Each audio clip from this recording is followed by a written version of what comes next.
Hey everyone, and welcome to This Explainer. Today, we are taking a seriously fascinating masterclass right into the very heartbeat of filmmaking.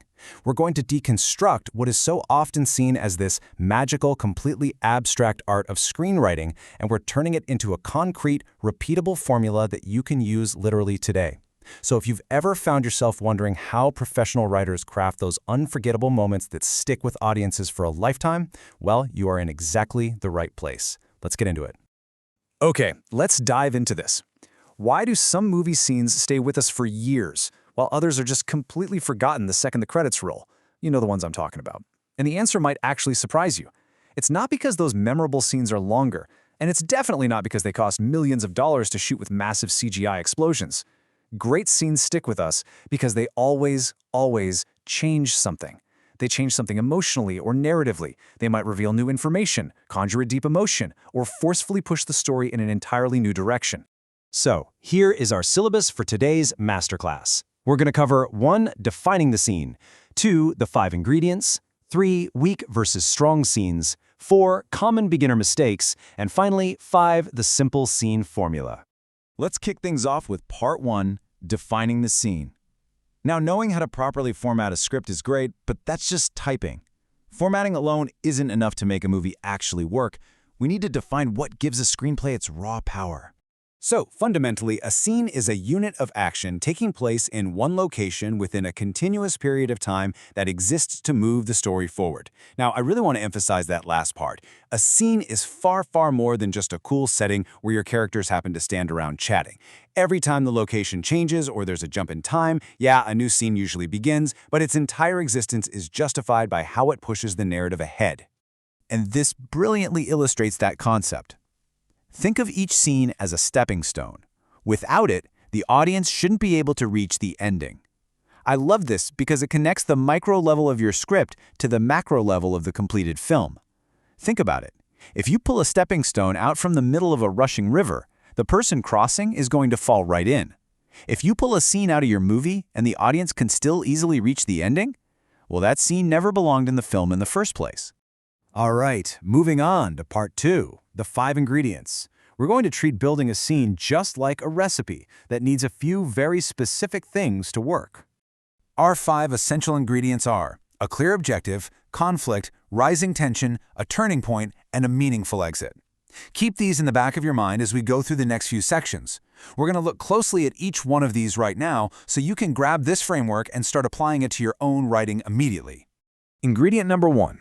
A clear objective. Every single scene must begin with a fundamental question, which is, what does the character want right now? Maybe they are desperately seeking forgiveness from a loved one. Maybe they need some crucial information to solve a murder case. Or maybe they just need to escape a locked room. But if your character doesn't have a clear, immediate goal, your scene is going to feel totally aimless to the viewer.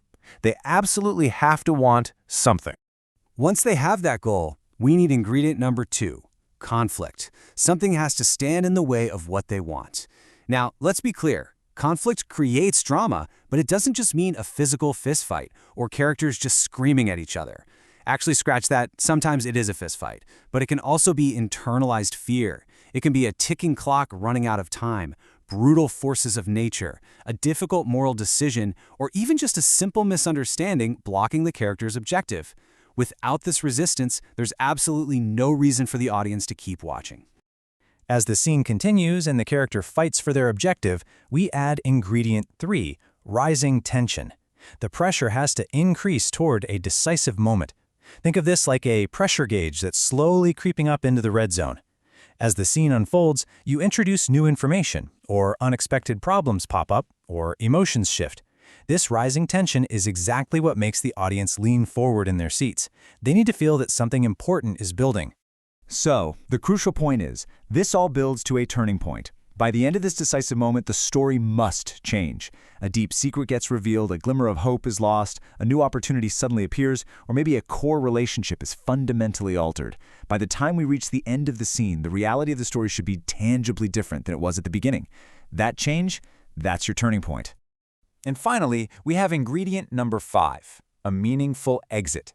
Strong scenes don't just abruptly stop or, lazily fade away because the characters ran out of things to say. They leave the audience asking another question. A great ending to a scene naturally pulls the viewer right into the next scene by creating genuine, burning curiosity about what's going to happen next. Let's move to part 3, weak versus strong scenes. It's time to challenge yourselves and test these ingredients in a side-by-side comparison. Now, what's really interesting about this slide is that both of these examples involve the exact same characters and they take place in the exact same location. But take a look at the weak scene on the left. Ollie visits his grandfather, they drink some tea, chat about the weather, and then he leaves. Nothing changes. It's just a conversation. But contrast that with the strong scene on the right. Ollie has an objective. He asks permission to document disappearing family traditions. We have conflict. His grandfather refuses out of fear of being misunderstood. And we have a turning point and an exit. Ollie leaves, but now he's determined to earn that trust.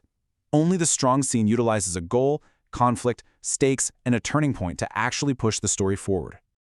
Okay, part 4, common beginner mistakes. Let's talk about the pitfalls you need to avoid when putting these ingredients together. Let's break down a few major traps new writers fall into. The first is having characters simply exchange information. Remember, a scene is not an info dump, it's a dramatic unit. The second mistake is ending a scene exactly where it began. If the character's emotional states and the plot circumstances are identical at the start and the finish, the scene has completely failed. And third, adding scenes just because they're visually beautiful. A gorgeous sunset or a slick, expensive camera move can never, ever replace true story progression and meaningful change. It just can't. Which brings us to this question.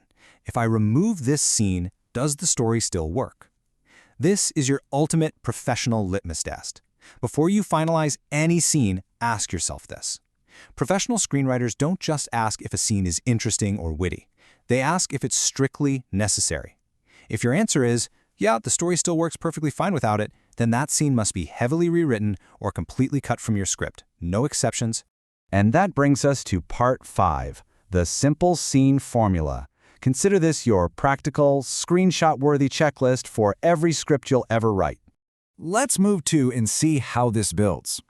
Whenever you sit down to write, confidently answer these 5 essential questions. 1. Who is in the scene? 2. What do they want? 3. What is stopping them? 4. What actually changes? And 5. What happens next? I literally cannot stress this enough. This sequence of questions is the secret machine running silently behind every single memorable movie moment you have ever loved. So, I want to end our explainer today by leaving you with this pretty provocative thought. If you removed your absolute favorite scene from your script right now, today, would the story still survive? I challenge you to look at your own work. Run it through the formula. Does it pass the test? Evaluate your scenes with a ruthless eye for change and progression. Thank you so much for joining me to deconstruct the anatomy of a perfect scene.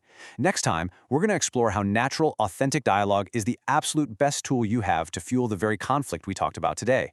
Until then, keep writing, keep testing those scenes, and I'll catch you in the next explainer.